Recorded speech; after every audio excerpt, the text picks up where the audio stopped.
وصحبه أجمعين. فقد قال الله تعالى في القرآن العظيم وهو أصدق القائلين يرفع الله الذين آمنوا منكم والذين أوتوا العلم درجات. وقال النبي صلى الله عليه وسلم من خرج في طلب العلم فهو في سبيل الله حتى يرجع. Amma ba'du. Yang sama-sama kita hormati guru kita Al-Mukarram Al-Ustaz Bahtiar Taufik SPD, yang kami hormati seluruh jamaah taklim ba'da subuh, yang insyaallah semua yang hadir di sini dirahmati oleh Allah Subhanahu wa taala. Pertama-tama marilah kita panjatkan puji syukur kehadiran Allah Subhanahu wa taala, yang mana atas nikmat-nikmat Allah yang diberikan kepada kita sehingga pada pagi hari ini kita masih diberikan kesempatan untuk bisa berkumpul bersama-sama dalam rangka mengikuti pengajian rutin setiap ahad subuh. Mudah-mudahan kehadiran kita di sini mendapat ridho dari Allah Subhanahu wa taala.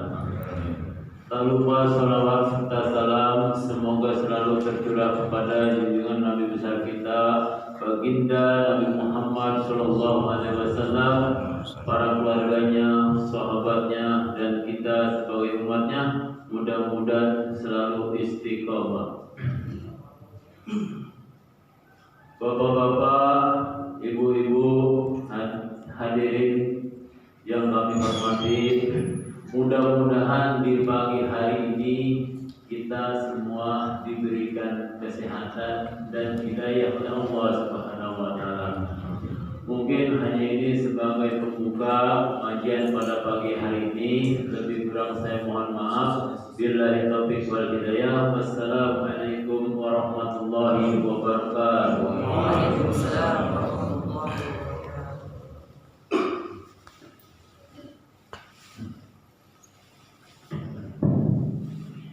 Bismillahirrahmanirrahim.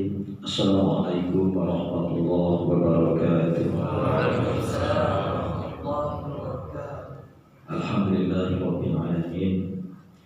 Wa bihi nasta'inu ala umuri dunya wad din. Allahumma shalli wa sallim ala sayyidina Muhammadin wa ala alihi wa ashabihi ajma'in. Rabbi shrah li sadri wa yassir li amri wa hlul 'uqdatam min lisani yafqahu qawli. Yang saya hormati seluruh jamaah mushola al-barakah, semoga selalu dalam lindungan Allah Subhanahu wa taala. Wabil khusus untuk Ketua DKM Bapak Ahmad beserta jajarannya, Bapak RT, Bapak RW, Bapak Lurah, Bapak Camat, kebanyakan iya. Dan kepada ibu-ibu sekalian yang alhamdulillah pada pagi hari ini kita masih diberikan nikmat sehat walafiat. Amin. Apa kabar semua ini? Sehat semuanya? Sehat, Masya Allah. Enak ya, dikembalikan oleh Allah, kita hidup kembali di pagi hari ini, bisa menghirup udara segar dan menikmati nikmat-nikmat yang Allah berikan kepada kita semua. Mudah-mudahan kita bisa mensyukurinya dengan sebaik-baiknya. Amin ya rabbal alamin. Mudah-mudahan yang hadir pada pagi hari ini selalu diberikan kesehatan, diberikan rezeki yang banyak, yang halal, dan dijadikan keluarganya keluarga yang sakinah, mawaddah warahmah, dan diberikan keturunan yang soleh dan solehah, dan utangnya dilunasi semua oleh Allah Subhanahu wa taala. Punya utang kan? Ya. Ketawa dari wajahnya. Insyaallah. Bapak Ibu sekalian, di sini saya bukan paling apa ya? Paling tahu, paling benar, paling bisa, bukan ya? Cuman kebetulan ini pengurus mushola saya disuruh duduk di depan, dikasih tugas, kira-kira begitu.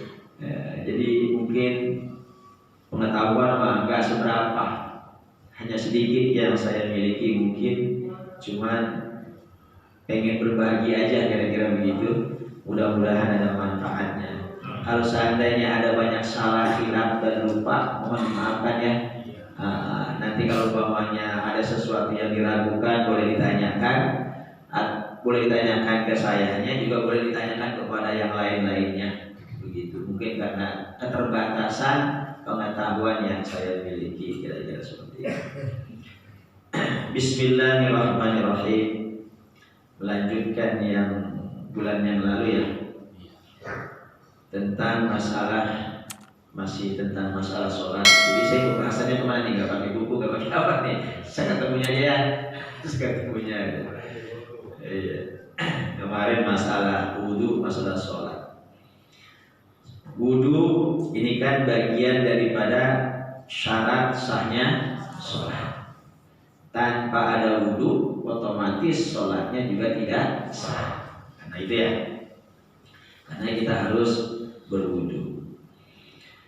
Sekarang kita sudah melaksanakan sholat subuh berjamaah. Ini sesuatu nikmat yang besar yang Allah berikan kepada kita, juga keuntungan besar. Karena sholat subuh berjamaah ini masyhudatun, disaksikan oleh siapa? Oleh para malaikat. Jadi kita sholat subuh berjamaah di musola atau di masjid atau dimanapun, kira-kira begitu, itu disaksikan oleh para malaikat. Enak gak? Enak. Itu menunjukkan bahwa pahalanya besar. Karena shiftnya para malaikat, penjaga siang dan penjaga malam, itu kumpul di waktu subuh. Makanya keutamaan sholat subuh berjamaah di musola, di masjid itu luar biasa utamanya. Satu keuntungan besar buat orang yang melaksanakannya. Bahwa zimatullah, dan orang yang melaksanakan sholat subuh, dia berada di dalam tanggungan Allah Subhanahu wa ta'ala, dalam jaminan Allah Subhanahu wa ta'ala tentang keamanan dan keselamatannya. Maka tidak boleh diganggu orang yang sholat subuh. Jangan dizolimi, jangan disakiti, apalagi dibunuh, jangan. Orang yang sholat subuh dalam tanggungan Allah, dalam jaminan Allah Subhanahu wa ta'ala. Karenanya orang yang menzolimi, menyakiti orang yang sholat subuh, dia akan berhadapan dengan Allah Subhanahu wa ta'ala. Begitu. Karenanya ya, sesama muslim setidaknya kita memang tidak boleh menzolimi, karena muslim akhul muslim. Orang muslim itu adalah saudaranya orang muslim. Jadi harus berbuat baik terhadap sesama kaum muslim. Begitu. Baik dia sholat subuh maupun tidak sholat subuh, tentu kita dilarang untuk menzoliminya. Apalagi yang melaksanakan sholat subuh, kita sangat-sangat dilarang untuk menzoliminya, menyakitinya dan sebagainya, yang sekiranya membuat mereka tidak nyaman dengan kehadiran kita, kira-kira seperti itu. Kayaknya seperti ya. Ambil airnya. Ya, saya itu minum deh. Kasih air dong. Ada di belakang. Saya biasa susu, alhamdulillah. Biasa susu. Inna awwala ma yuhasabu bihi al-'abdu yaumal qiyamah min 'amalihi sholatuhu. Nanti pada hari kiamat, ibadah, amal perbuatan, amal ibadah yang pertama dihisab adalah sholat bagi seorang hambanya. Karena itu sholatnya harus dilaksanakan 5 waktu. Kalau sholat 5 waktunya tidak dilaksanakan, bahaya nanti ketika kita dihisab. Bahaya nggak? Bahaya, karena tidak sempurna, tidak komplit, tidak cukup, ada kekurangan atau banyak kekurangan. Nah ini nanti di akhirat berbahaya ketika kita dihisab oleh Allah Subhanahu wa ta'ala. Karena itu kita harus menjaga sholat 5 waktu, jangan sampai ada yang tertinggal. Zuhur, asar, maghrib, isya, subuh. Jangan zuhur dikerjakan, asar enggak. maghrib dikerjakan, isya enggak, subuh apa lagi? Kan gitu ya. Kata orang kalau zuhur mah kecapean, asar kesorean, maghrib udah lelah, isya ngantuk, subuh aduh masih pusing malah tidur lagi, kira-kira kan begitu. Masya Allah, kita harus melaksanakan sholat 5 waktu dalam keadaan kondisi apapun, karena hukumnya wajib. Memang sholat ini tanpa ada pengecualian, kira-kira begitu, bagi orang yang memenuhi syarat ya untuk melaksanakan sholat 5 waktu, baik dalam keadaan sehat maupun dalam keadaan sakit, tetap harus melaksanakannya, kecuali dia gila atau ketiduran atau pingsan, boleh dia tidak melaksanakan sholat atau lupa, kan gitu ya, boleh itu dia tidak melaksanakan sholat. Mau nggak melaksanakan sholat, silahkan gila.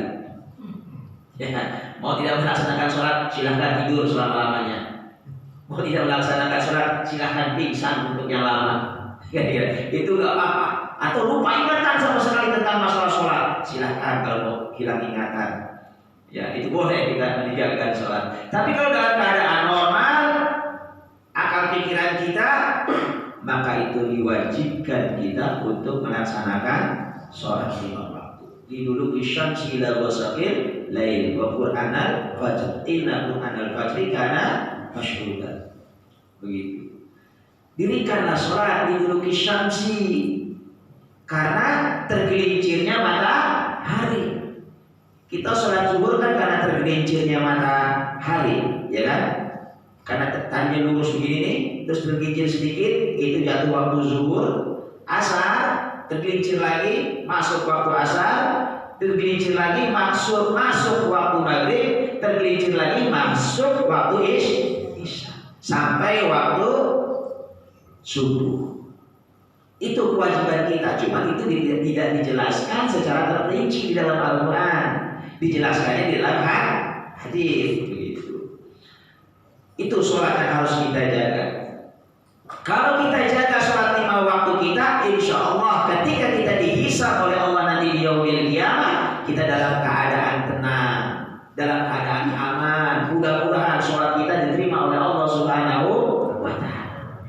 Pak, kita yang sholat 5 waktu ini masih deg-degan nih, deg-degan gak kira-kira? Was-was gak kira-kira? Ketika nanti akan dihisab oleh Allah, ini sholat saya bener apa enggak? Diterima apa enggak? Kira-kira begitu kan? Masih ada tanda tanya di hati kita. Pasti ada tanda tanya. Ini sholat saya diterima enggak? Benar apa enggak? Sempurna atau enggak? Kira-kira gitu ya. Tapi dengan harapan, dengan kita berhusnuzon kepada Allah Subhanahu wa Ta'ala, semua amal ibadah kita diterima oleh Allah. Karena kalau kepada Allah kita harus berhusnuzon, jangan bersuudzon. Sehingga ketika kita akan mati pun kita harus berhusnuzon. Maka kata Rasul, la yatamutunna, jangan kamu mati illa wa huwa yuhsinu dzanna billah, kecuali berbaik sangka kepada Allah. Jadi mau mati pun kita harus berbaik sangka kepada Allah.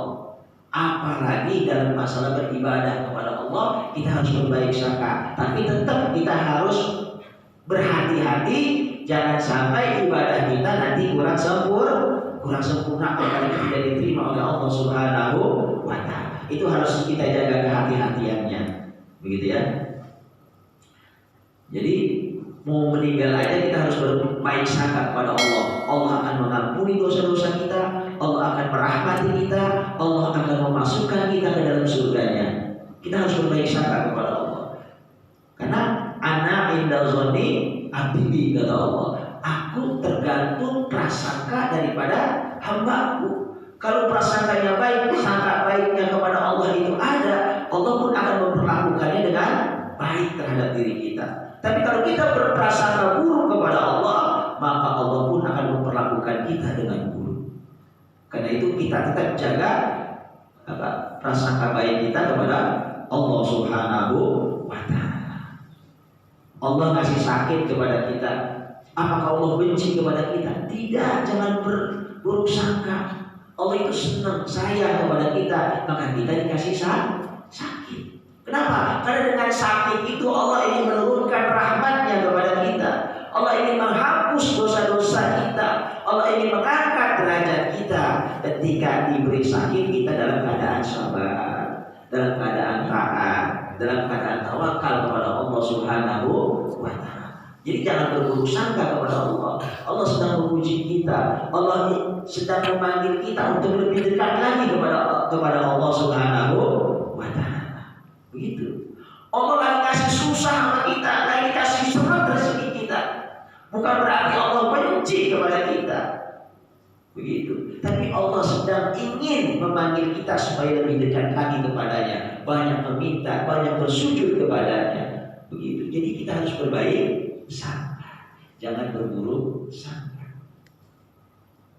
Begitu. Insya Allah amal ibadah kita semua diterima oleh Allah Subhanahu wa Ta'ala. Makanya sholat 5 waktunya dan sholat berjamaahnya ini menjadi penting untuk kita terus istiqomahkan. Begitu. Jangan pagi subuh hari Minggu doang berjamaahnya, kira-kira gitu ya. Terus berjamaah 5 waktu berjamaah selagi ada kesempatan untuk berjamaah. Begitu. Terus berjamaah. Karena sholat berjamaah afdhalu min sholatil fardh. Sholat berjamaah itu lebih utama daripada sholat sendirian. Berapa derajat? 27 derajat. Di rumah mah sholat sekali, di rumah sholat 27 kali, cukup di musola sholat sekali itu perbandingannya.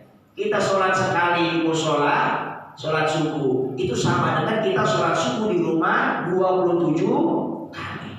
Coba kira-kira untung di mana kita sholat? Untung di musola, di masjid. Begitu. Masya Allah. Makanya jangan tinggalkan musola ini. Senanglah kita masuk ke dalam musola untuk kita bisa sholat berjamaah. Ini adalah kendaraan Allah ini untuk menuju ke surganya Allah. Sebaik-baiknya tempat adalah masjid atau tempat sujud, yaitu musola. Ini sebaik-baiknya tempat. Masa kita nggak mau ke tempat yang paling baik? Kira-kira begitu ya. Coba dah, ada tempat wisata yang paling bagus, yang paling baik. Kira-kira mau nggak kita berkunjung ke sana? Pasti kita mau. Bayar lagi, walaupun mahal. Ancol, umpamanya Ancol, tempat wisata, mahal nggak kalau masuk? Mahal. Begitu luar biasa. Kemarin aja saya bisa di Ancol, jalan-jalan gratis. Itu 100 lebih itu kita masuk ke Ancol. Itu 1 orang, kan begitu. Banyak nggak yang masuk? Banyak banget yang masuk itu ke Ancol, luar biasa. Bayar. Kenapa? Tempatnya bagus, mahal, nggak apa-apa, mahal nggak. Yang penting mah kita bisa masuk ke daerah itu. Itu tempat yang paling bagus dalam wisata. Kita kunjungi walaupun mahal, kita bayar walaupun mahal. Nah sekarang musola ini tempat yang terbaik di sisi Allah. Di muka bumi ini tempat yang paling baik adalah masjid. Musola itulah tempat yang paling baik di sisi Allah Subhanahu wa Ta'ala. Maka kalau kita nggak mau masuk ke masjid, nggak mau masuk ke musola untuk sholat berjamaah, satu kerugian besar di sisi Allah Subhanahu wa Ta'ala. Maka wahai yang masih pada sholat di rumah, ayo kita datang ke musola untuk kita makmurkan musola, kita sholat berjamaah di musola ini. Ini tanggung jawab kita semua sesama kaum muslimin, menjaga persatuan dan kesatuan kaum muslimin. Kalau seandainya sholat subuh kita ini berjamaah sebagaimana kita sholat Jumat, wah luar biasa ya, serem kelihatannya. Bangga ini kita kalau seandainya ini jamaah sampai keluar-luar, sampai sono, terus sampai jalan-jalan, sampai ke mall-mall, sampai keramaian aja. Begitu ya, luar biasa, bangga kita tuh. Masya Allah. Kapan ya umat Islam umpamanya terutama di musola kita ini ya, ada yang sholat subuhnya berjamaah sampai itu musola. Ya Allah, untuk membanggakan diri kita pasti itu bisa viral gitu. Musola Al-Barakah jamaah musola subuhnya, masya Allah, luar biasa. Tuh, gitu. Jadi sholat subuh berjamaah. Pada satu saat Rasulullah ingin sekali, kata Rasul, ingin aku menyuruh seseorang untuk mengumpulkan kayu bakar, kata Rasul.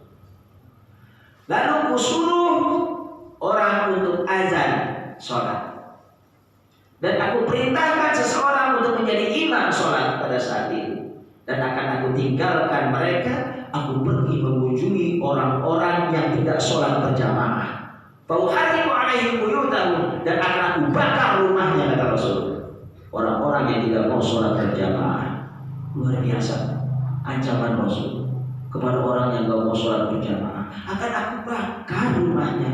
Itu kata-kata akan aku bakar kira-kira dengan lembut apa dengan keras Rasul katakan? Akan aku bakar rumahnya. Begitu kira-kira. Itu pasti keras. Marah nggak? Marah. Kesel nggak? Kesel. Nah, kalau dimarahin, dikeselin sama Rasul juga bagaimana? Oh, dapat syafaat nanti di yaumil qiyamah. Kalau udah dimarahin, dikeselin, kira-kira gitu kan? Masya Allah, kesel itu Rasul. Biarkan kalian akan aku tinggalkan, dan aku menuju kepada orang-orang yang tidak mau sholat berjamaah, maka akan aku bakar rumahnya. Kira-kira begitu Pak, dengan keras itu, mantap perkataannya itu. Begitu ya, luar biasa. Maka pada suatu saat ada seorang buta, ya kan? Ya Rasulullah, laisa li qa'idun yaquduni ila masjid. Aku enggak punya penuntun ya Rasul. Untuk ke masjid gak ada yang nuntun, aku kan buta ya Rasul. Berilah aku rukhsah, beri aku keringanan ya Rasul. Aku sholat di rumah aja. Orang buta, ya kan gitu ya. Wajar dia mengusulkan dirinya kepada Rasulullah untuk sholat di rumah aja ya Rasul. Saya nggak bisa ke masjid, nggak bisa ke musola, gelap, nggak kelihatan, nggak ada penuntunnya, nggak ada yang ngajar, nggak ada yang madu, yang nggak ada bimbing. Di rumah aja ya Rasul. Lalu Rasul memberikan rukhsah, memberikan keringanan kepada orang buta itu untuk sholat di rumah. Tapi ketika orang buta itu berpaling dari Rasul, Rasul memanggilnya, sini, atas mau tidak sholat. Apa kamu berajar enggak? Dengan ajar enggak? Dengan ya Rasul. Wajib, kamu harus datang ke musola, kamu harus datang ke masjid. Kata Rasul begitu. Orang buta yang nggak bisa melihat, nggak ada penuntunnya, disuruh untuk datang ke masjid, ke musola untuk bisa berjamaah sholatnya.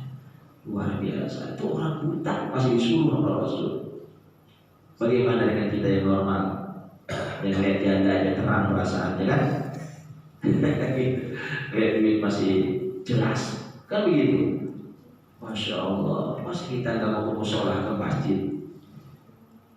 Ini satu nikmat yang besar diberikan kita oleh Allah. Mata, kaki masih bisa melangkah, orang-orang lumpuh kakinya Pak. Kayak gitu ya. Jangan sampai kalau udah sakit baru pengen ke musola. Aduh, kemana Bapak kok nggak kelihatan? Gak ke musola, saya lagi sakit. Saya kalau udah pengen ke musola, lagi sakit, pengen ngomongnya begitu, pengen ke musola, pengen ke masjid kalau udah sembuh. Dikasih sembuh, cuma sehari 2 hari doang ke musolanya, besok nggak ke musola lagi. Ada kayak gitu? Begitu. Di kita tuh begitu, Masya Allah, luar biasa. Mumpung dikasih sehat, ayo kita langkahkan kaki kita ke masjid, ke tempat yang paling terbaik di muka bumi ini adalah masjid musola. Yang kita kunjungi gratis, gak pakai bayar. Kan begitu, gratis gak pakai bayar. Kan begitu, pahalanya gede lagi.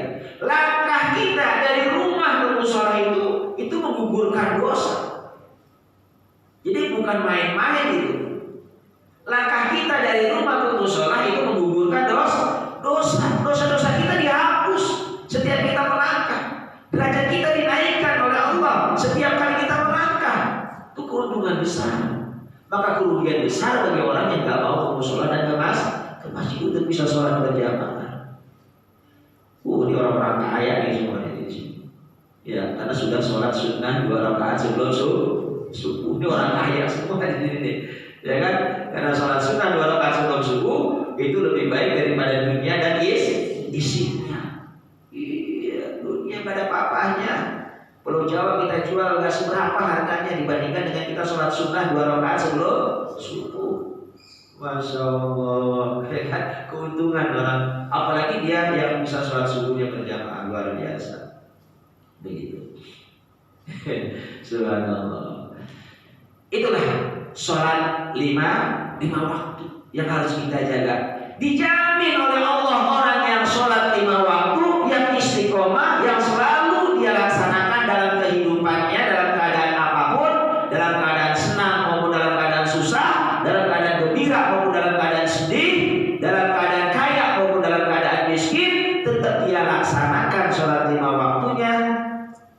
Dia akan dijamin menjadi ahli warisnya surga firdausnya Allah Subhanahu wa ta'ala. Qad aflahal mu'minun alladzina hum khashi'un. Lalu ayat berikutnya adalah walladzina hum 'ala shalawatihim yuhafizun. Ulaika humul warithun alladzina yarithuna firdaus hum fiha khalidun. Sungguh beruntunglah orang mukmin yang khusyuk di dalam melaksanakan sholatnya dan menjaga sholat 5 waktunya, maka dia akan menjadi ahli waris surga firdausnya Allah Subhanahu wa ta'ala. Itu kata Allah. Luar biasa. Karena itu kalau ada keluarga kita, ya, anak atau istri kita yang nggak sholat, perintahkan untuk sholat, jangan dibiarkan. Anak kita nggak mau sholat, jangan dibiarkan, tegur. Kalau masih nggak mau, omelin. Masih nggak mau, tarik. Kira-kira begitu. Harus itu, jangan dibiarkan. Oh, anak saya nggak sholat, saya biarkan aja. Jangan. Itu tanggung jawab kita. Selagi berada di rumah kita, selagi kelihatan oleh kita, wajib untuk memerintahkan sholat 5 waktu. Qu anfusakum wa ahlikum nar. Jaga dirimu dan keluargamu dari masuk ke dalam api neraka. Meninggalkan sholat itu dosa paling besar, Pak. Meninggalkan sholat lebih besar dosanya daripada pembunuhan. Meninggalkan sholat itu lebih besar daripada perzinahan. Meninggalkan sholat lebih besar dosanya daripada pencuri. Pokoknya lebih besar daripada dosa-dosa yang lainnya. Kata sahabat, tidak ada satu amal ibadah yang ditinggalkan orang menjadi kafir kecuali sholat. Maka menurut Imam Ahmad, orang yang meninggalkan sholat 1 waktu dengan sengaja, maka dia terhukumi kafir. Al-ahdul ladzi bainana wa bainahu as-shalah, faman tarakaha faqad kafara. Perjanjian kami adakan antara kami orang muslim dan orang kafir, kata Rasul, yaitu sholat. Barang siapa yang meninggalkan sholat, kata Rasul, maka dia kafir. Maka Imam Ahmad menghukumi orang yang meninggalkan sholat itu kafir. Tapi menurut Imam Syafi'i tidak kafir. Kalau meninggalkan sholatnya itu cuma karena malas. Tapi kalau dia menolak tentang kewajiban sholat, maka dia menjadi kafir. Sholat itu buat apa sih? Gak wajib. Nah, kalau dia berkata seperti itu atau meyakini seperti itu, otomatis dia menjadi kafir. Hati-hati. Sholat bahaya. Ini sholat ibadah yang paling luar biasa. Jadi jangan menyepelekan tentang sholat. Begitu. Jadi sholat 5 waktunya nih. Masya Allah. Yang membedakan seseorang dengan kesyirikan, dengan kekafiran, yaitu sholat.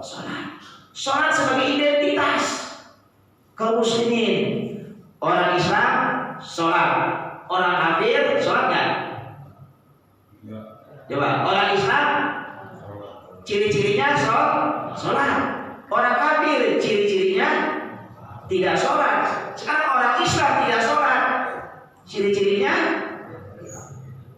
gitu ya, gitu ya. Ciri orang Islam adalah sholat, ciri orang kafir adalah tidak sholat. Ada orang Islam tidak sholat, logikanya begitu. Hati-hati itu, harus sholat. Jangan dianggap sepele, luar biasa. Gitu ya, makanya kerjakan masalah. Aqimi sholat, inna sholata iman yudin, as-sholatu iman yudin. Sholat itu adalah tiang agama. Ingat, kalau sholatnya sudah tidak dikerjakan, tidak dilaksanakan, itu agama yang ada pada diri seseorang itu akan menjadi lemah. Semangat untuk mengamalkan agamanya menjadi lemah. Semangat untuk beramal soleh juga menjadi lemah kalau orang sudah meninggalkan sholat. Maka Rasul baridu bil amalis soleh. Segeralah beramal soleh. Di antaranya adalah sholat. Kenapa? Akan terjadi fitnah di mana-mana. Terutama adalah fitnah tentang akidah. Begitu. Boleh jadi seseorang di pagi hari dia dalam keadaan beriman, di sore hari dia dalam keadaan kafir. Di sore hari dia dalam keadaan iman, di pagi hari dia sudah dalam keadaan kafir, kata Rasul. Hati-hati itu. Maka segeralah beramal soleh. Karena dengan kita beramal soleh itu menguatkan keimanan kita. Menguatkan keimanan kita. Kenapa sih orang begitu mudah pindah keyakinan, pindah agama? Karena mereka gak mau beramal soleh. Semasa hidupnya sholatnya malas, sering meninggalkan sholat. Ya kan gitu. Coba perhatikan, orang yang malas sholat itu mudah untuk dialihkan kepada keyakinan yang lain. Apalagi kalau dia beranggapan semua agama itu adalah benar. Jelas ini keliru. Kan begitu. Orang kalau sudah berpikir, wah semua agama itu benar, semua agama itu baik. Itu kalau sudah berpikir seperti itu, pada satu saat dia akan pindah agama. Orang yang seperti itu, hati-hati. Ya orang baik, yaudah dia pindah-pindah ke sana, ke sini, kan begitu. Wassalamualaikum. Jangan. Keyakinan umat Islam hanya satu agama yang benar dan agama yang baik. Semuanya salah, semuanya keliru, semuanya sesat dalam agama Islam itu. Keyakinan umat Islam masuk itu satu. Agama yang paling benar adalah agama Islam. Inna dina indallahil Islam. Itu udah keyakinan kita. Agama yang diterima, yang diridhoi oleh Allah adalah agama Islam. Karena agama Islam agama ciptaan Allah Subhanahu wa ta'ala. Sedangkan agama selain Islam agama rekayasa manusia. Makanya gak diterima oleh Allah. Agama buatan manusia gak diterima oleh Allah. Yang diterima oleh Allah adalah agama Islam. Agama yang buatan milik Allah Subhanahu wa ta'ala. Begitu. Makanya jangan menganggap bahwa semua agama itu benar. Padahal semua agama itu salah kecuali Islam. Karena dibungkus dengan cinta kasih, rasa kasih sayang. Itu kan dengan kebaikan-kebaikan seakan-akan itu benar. Padahal bungkusnya doang benar. Kelihatannya bagus, indah. Bungkusnya madu, dalamnya racun. Gitu ya.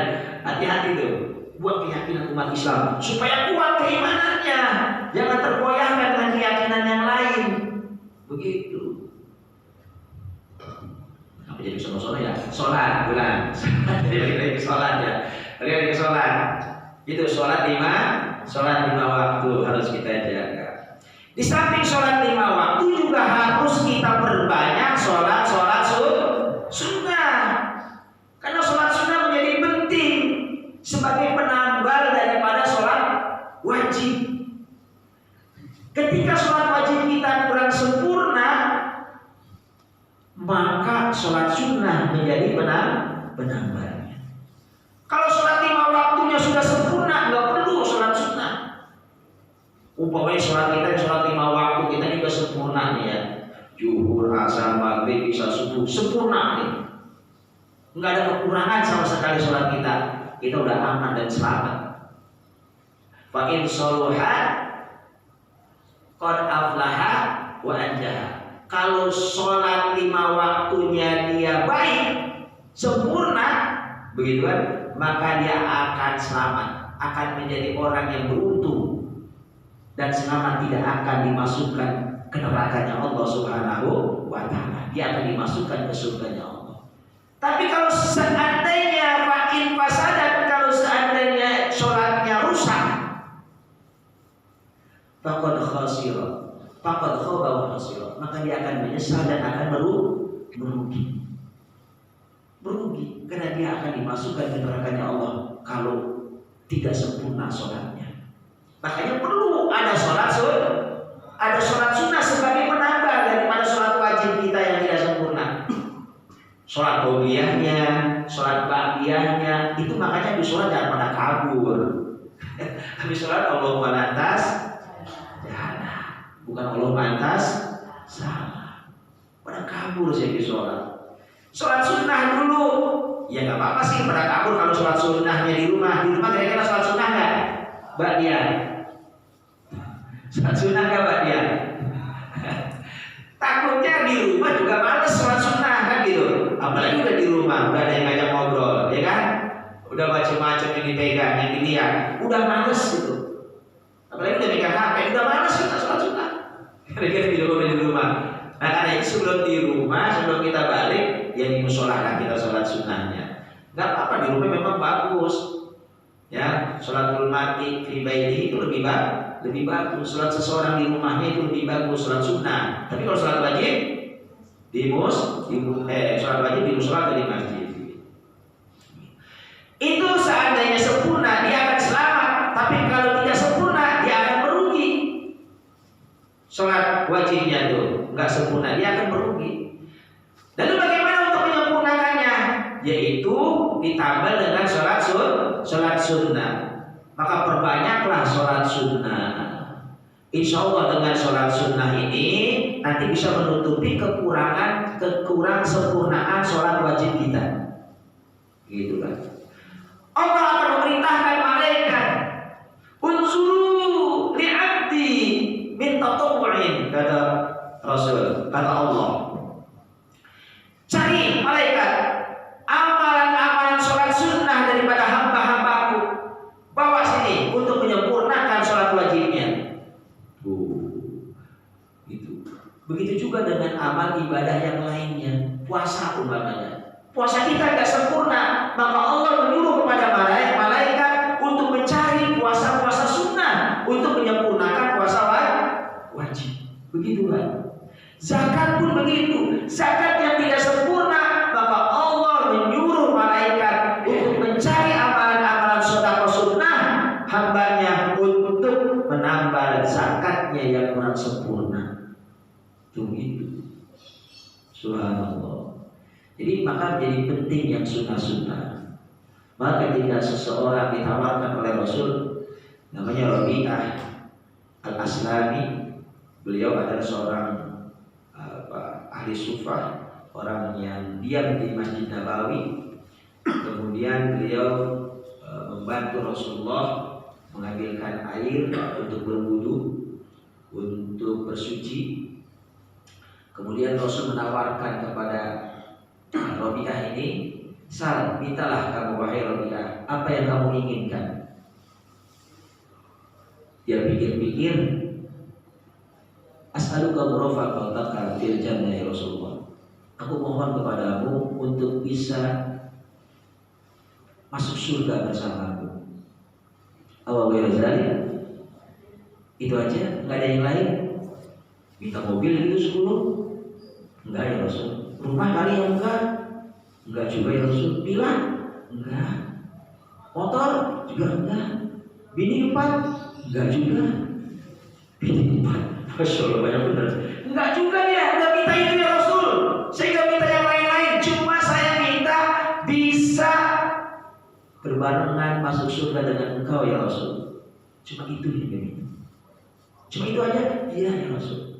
Kalau begitu, fa'ini linafsika, bantulah aku oleh dirimu untuk memperbanyak sujud. Bantu aku untuk kamu bisa masuk surga bersamaku dengan kamu memperbanyak sujud. Dengan memperbanyak sujud. Artinya apa? Kita dianjurkan untuk memperbanyak sholat sunnah. Kalau sholat wajib sudah standar, Pak. Sholat wajib sudah standar, semua orang melaksanakan sholat wajib bagi seorang muslim. Tapi kalau sholat sunnah itu tidak semua orang memperbanyak sujudnya di dalam sholat sunnah. Kalau orang alim itu Pak, terkadang satu malam penuh dia sholat sunnah, atau setengah malam penuh dia sholat sunnah. Kalau orang alim, orang-orang sholat. Kalau kita mah 2 rakaat udah cukup, sholat tahajud pikir 1 rakaat. Ya kan kita begitu ya. Itu udah cukup kan buat kita mah. 2 rakaat sholat tahajud, 1 rakaat sholat witir udah cukup buat kita masih itu. Gitu ya. Iya. Para alim ulama, masya Allah, luar biasa orang-orang soleh itu. Setengah malam dari jam 12 sampai subuh gak tidur, kira-kira begitu. Atau bahkan habis isya sampai malam gak tidur, kira-kira begitu. Itu ulama-ulama zaman dahulu kalau kita baca-baca amaliyah ibadahnya luar biasa, luar biasa. Kalau kita mau sholat tahajud 2 rakaat itu 1 rakaat udah luar biasa buat kita. Itu kalau istiqomah. Biasanya kita sholat tahajud pertama 8 rakaat, besok turun 4 rakaat, turun lagi berikutnya 2 rakaat, turun lagi berikutnya nggak sholat. Sebulan 2 bulan sampai setahun nggak sholat. Ketemu lagi Ramadan baru sholat lagi. Kita makan begitu. Ya, Rasul itu pengen senang, Allah itu senang kepada dawamnya melaksanakan ibadah walaupun 2 rakaat tapi terus sepanjang malam dia laksanakan 2 rakaat terus, itu yang paling dicinta. Daripada pertama banyak lama-lama enggak. Kayak kita baca Quran pertama-tama 2 juz, 3 juz, 10 juz kali baca. Besok tinggal 2 lembar. Besok tinggal selembar. Besok ada lagi udah malas baca Quran. Kita kan begitu, pertama luang semangat. Yang dibutuhkan oleh Allah dan Rasul itu istiqomah terus, walaupun sedikit tapi terus dilaksanakan. Begitu. Masya Allah. Luar biasa ya. Gitu nih. Kita berapa ini? Belum ada. Masya Allah. Gitu. Sholat sunnah. Kata Ibnu Umar, hafiztu minan Nabi sallallahu alaihi wasallam 10 rakaat. Aku ingat betul, kata Ibnu Umar, Rasul itu melaksanakan sholat sunnah qobliyah dan ba'diyah itu 10 rakaat. Apa itu sholat sunnahnya? Yaitu rakaatain qabla zuhri, 2 rakaat sebelum zuhur, wa rakaatain ba'daha, dan 2 rakaat setelah zuhur. Jadi sebelum zuhur 2 rakaat, sesudah zuhur 2 rakaat. Walaupun dalam hadis lain ada yang mengatakan sebelum zuhur 4 rakaat, setelah zuhur 4 rakaat juga. Kalau bisa melaksanakan sebelum zuhur 4 rakaat, lalu sesudah zuhur 4 rakaat, dijamin haramahullahu alannar, dia akan diharamkan masuk ke dalam api neraka. Tapi terus, bukan sekali 2 kali doang, ya kan? Ya kalau cuma sekali 2 kali doang nggak termasuk, tapi terus dia istiqomah 4 rakaat sebelum zuhur, 4 rakaat setelah zuhur.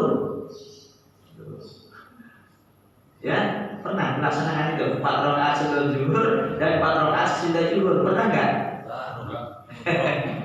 Enggak gitu ya, enggak pernah. Udah 2 rakaat udah cakep, udah 2 rakaat sebelum zuhur udah cakep itu, 2 rakaat setelah zuhur udah cakep itu, luar biasa. Wa rakaatain ba'da maghrib, 2 rakaat setelah maghrib, 2 rakaat setelah maghrib. Di baitihi tadi, di rumah. Rasul sholat sunnahnya di rumah, karena memang dekat masjid dengan rumah itu ya bersebelahan. Ya, cuman tertutup dinding kain doang, kira-kira begitu. Ya, itu sholat pada maghrib. Walaupun pada isya di baitihi, dan 2 rakaat juga setelah sholat isya di rumahnya. Setelah sholat isya 2 rakaat. Begitu. Wa rakaatain qabla subhi, dan 2 rakaat sebelum subuh. Wa rakaatain ba'da Jum'ah di baitihi, dan 2 rakaat setelah sholat Jum'ah di rumahnya. Sholat sunnahnya itu. Tuh yang disebut dengan sholat sunnah mu'akkadah.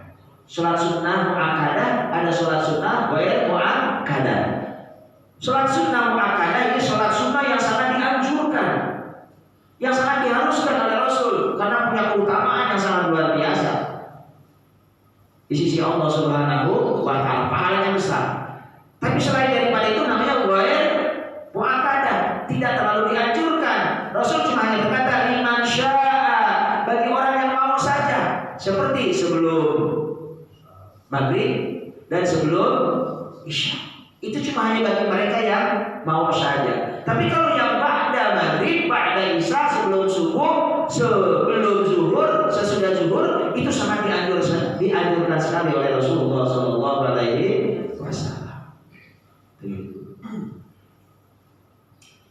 Kalau merasa cukup dengan sholat wajib ya nggak apa-apa, nggak mau sholat sunnah juga. Kira-kira gitu. Saya udah cukup dengan sholat wajib, nggak pakai sholat sunnah, ya nggak apa-apa. Kalau udah merasa udah merasa sempurna. Tapi kalau merasa belum sempurna, menjadi penting sholat sunnah itu untuk menutupi kekurangan sempurnaan sholat wajib kita. Kira-kira seperti itu. Masya Allah. Itu aja dulu dah yang bisa saya sampaikan. Selanjutnya ada yang ditanyakan apa loh? Sebelum saya tutup, atau saya tambah lagi nanti. Saya nanya Ustaz. Ya.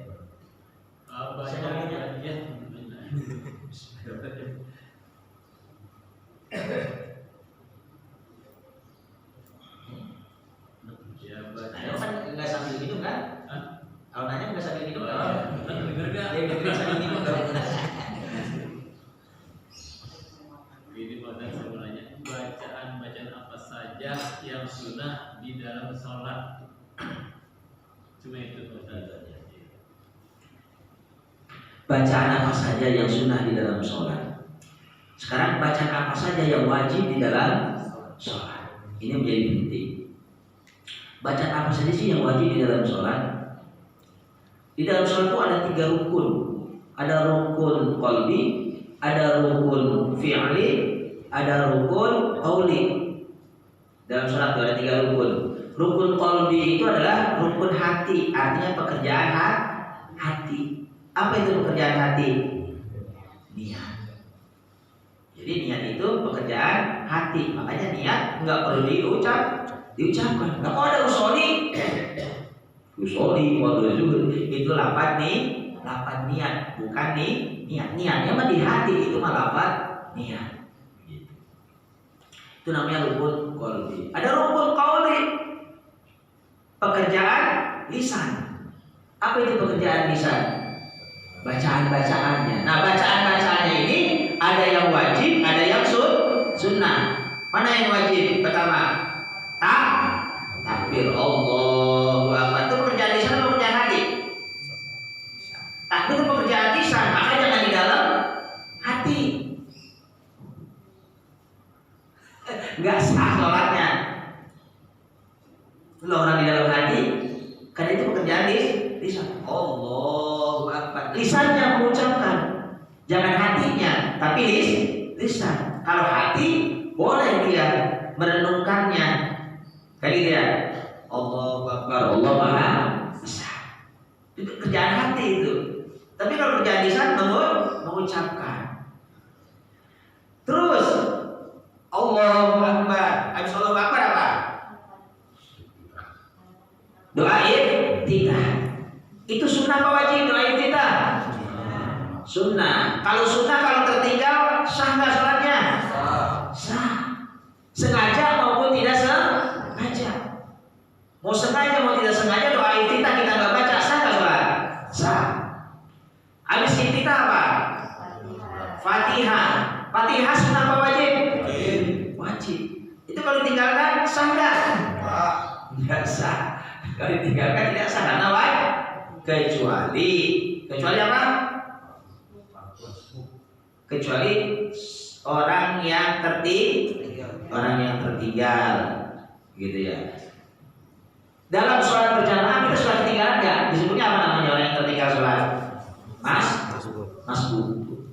Kita Allahu Akbar tiba-tiba imam sudah ruku, kita nggak baca Fatihah. Gitu. Hal itu sudah dijamin oleh imam bacaan kita. Karena kata Rasul, ketika kamu datang mendapati imam sedang ruku, ya ruku saja ikuti imam. Begitu. Berarti sudah dapat satu rakaat. Bacaan kita sudah ditanggung oleh imam. Tapi kalau dalam keadaan normal, kita ikut dari pertama kita nggak baca Fatihah, sah nggak sholat kita? Nggak sah. Imam takbir Allahu Akbar, kita juga takbir Allahu Akbar. Imam habis baca Fatihah, terus imam baca surah, kita diam aja nggak baca Fatihah, sah nggak sholat kita? Dalam mazhab Imam Syafi'i itu tidak sah. La sholata bi fatihatil Fatihah. Tidak sah sholatnya bagi orang yang tidak membaca Fatihah di dalam sholatnya.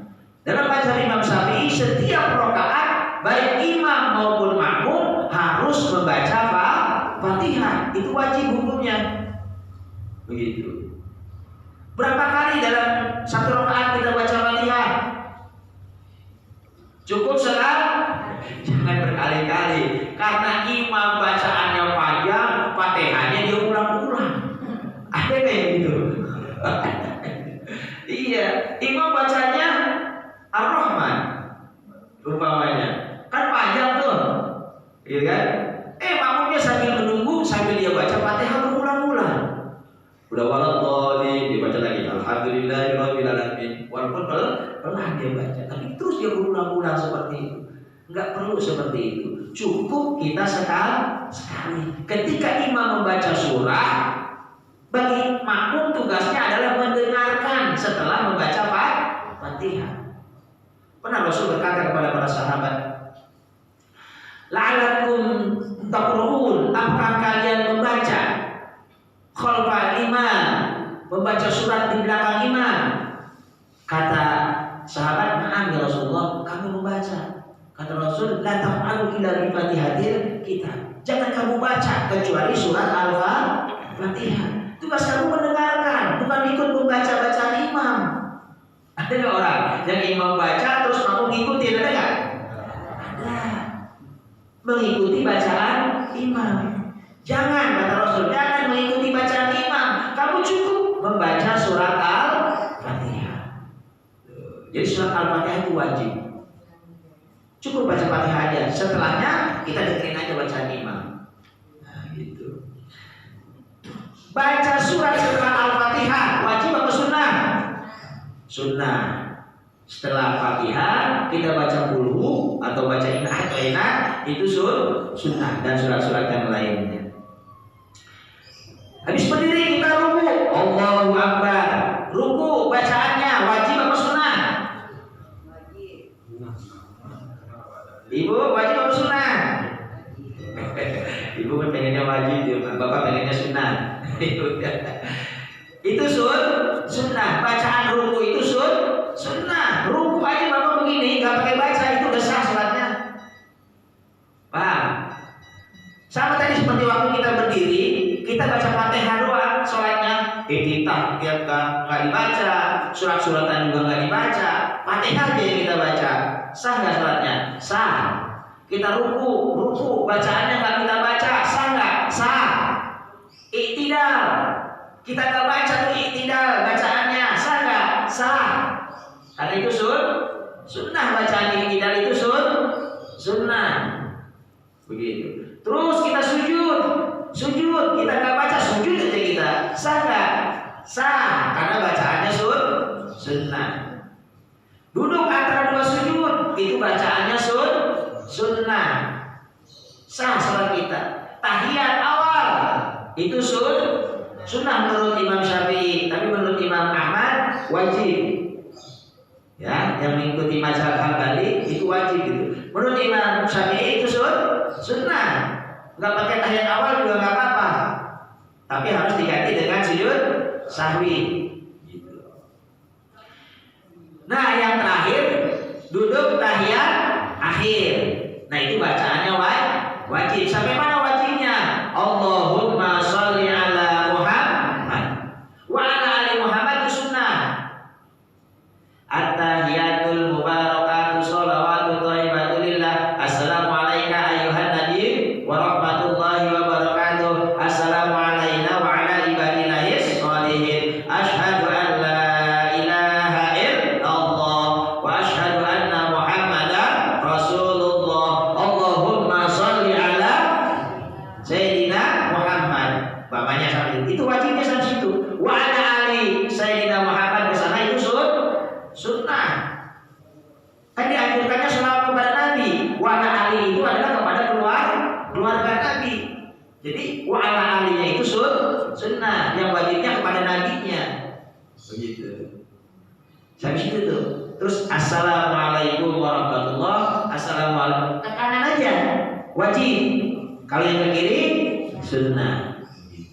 Itu jadi bacaan yang wajib itu yang harus kita ucapkan, ya. Ada lisan kita, jangan ada hati kita. Baca Fatihah dengan hati nggak boleh, nggak sah sholatnya, ya kan? Baca Fatihah harus dengan lisan karena itu pekerjaan lisan bukan pekerjaan hati. Begitu. At-tahiyat juga begitu, harus diucapkan dengan lisan karena itu pekerjaan lisan bukan pekerjaan hati. Pekerjaan hati itu cuma hanya niat dan memahami makna-makna apa yang kita baca, kira-kira gitu ya. Itu yang harus diperhatikan di dalam sholat. Itu ya, paham aja. Ada lagi kepada Ustaz nanya, setelah makmum baca Fatihah, terus baca surat, terus kita jadi makmum, kita baca surat dalam hati Fatihah. Iya. Ya dalam hati kan? Apa? Ya begitu. Dalam hati kalau Fatihah. Kalau makmum baca Fatihahnya terdengar oleh kuping sendiri. Menurut Imam Nawawi harus terdengar oleh kuping sendiri. Kalau jamaah nih makmumnya, imam telah baca Fatihah, kemudian baca surat. Nah, makmum kemudian membaca surat Al-Fatihah. Terdengar oleh kuping sendiri aja. Saya sudah dalam hati Ustaz. Jangan dalam hati. Harus dengar sendiri ya. Main hati dah. Oh iya. Jangan main hati. Iya. Ya, harus dengan lisannya. Makasih Ustaz. Ya, sama-sama. Ya, Terus ada lagi? Anak muda. Ibu-ibu dengerin aja. Sudah jam 6 nggak? Udah dingin kira-kira gitu ya. Itu saja mungkin yang bisa saya sampaikan dalam kesempatan ini. Barangkali ada banyak salahnya, saya mohon maaf. Apabila ada yang benar, semoga itu dijadikan sebagai amal soleh yang makbul, yang diridhoi dan dirahmati oleh Allah Subhanahu wa Ta'ala. Dan apa-apa yang salah yang saya sampaikan, ada yang keliru dan hilang, semoga dimaafkan dan diampuni oleh Allah Subhanahu wa Ta'ala. Mari kita tutup acara ini dengan kita baca doa kafaratul majlis. Bismillahirrahmanirrahim. Subhanaka Allahumma wa bihamdika asyhadu an la ilaha illa anta astaghfiruka wa atubu ilaik. Walhamdulillahi rabbil alamin. Wallahu a'lam bishawabir kalam. Wassalamualaikum warahmatullahi wabarakatuh. Waalaikumsalam warahmatullahi wabarakatuh. Demikianlah kita telah dengarkan bersama-sama. Mudah-mudahan apa yang telah disampaikan oleh guru kita tentunya bermanfaat untuk kehidupan kita sehari-hari, baik di rumah maupun di akhirat nanti. Untuk minggu kedua diinformasikan akan diisi ahad subuh oleh Habib Muhammad bin Usman Sihab. Jadi mohon para jemaah untuk kehadirannya. Dan sekedar informasi, setelah ini jangan pulang dulu. Ada sarapan, ada makan kecil, kita kumpul-kumpul. Mungkin hanya ini, lebih kurang saya mohon maaf. Wallahul muwaffiq ila aqwamit thoriq. Wassalamualaikum warahmatullahi wabarakatuh. Waalaikumsalam warahmatullahi wabarakatuh. Oh iya, ada lagi lupa nih. Untuk malam Senin nanti Pak Isa diinformasikan ada pengajian yang dibina oleh Ustaz Akmal Fahmi Akmaluddin. Ustaz Akmal Akmaluddin. Fahmi Iya. Akmaluddin. Jadi mohon hadirnya para jemaah karena waktunya nanti Abi bisa ya, jadi yang bisa mungkin kalau yang ada waktu tolong hadirannya. Mungkin hanya itu ya Pak.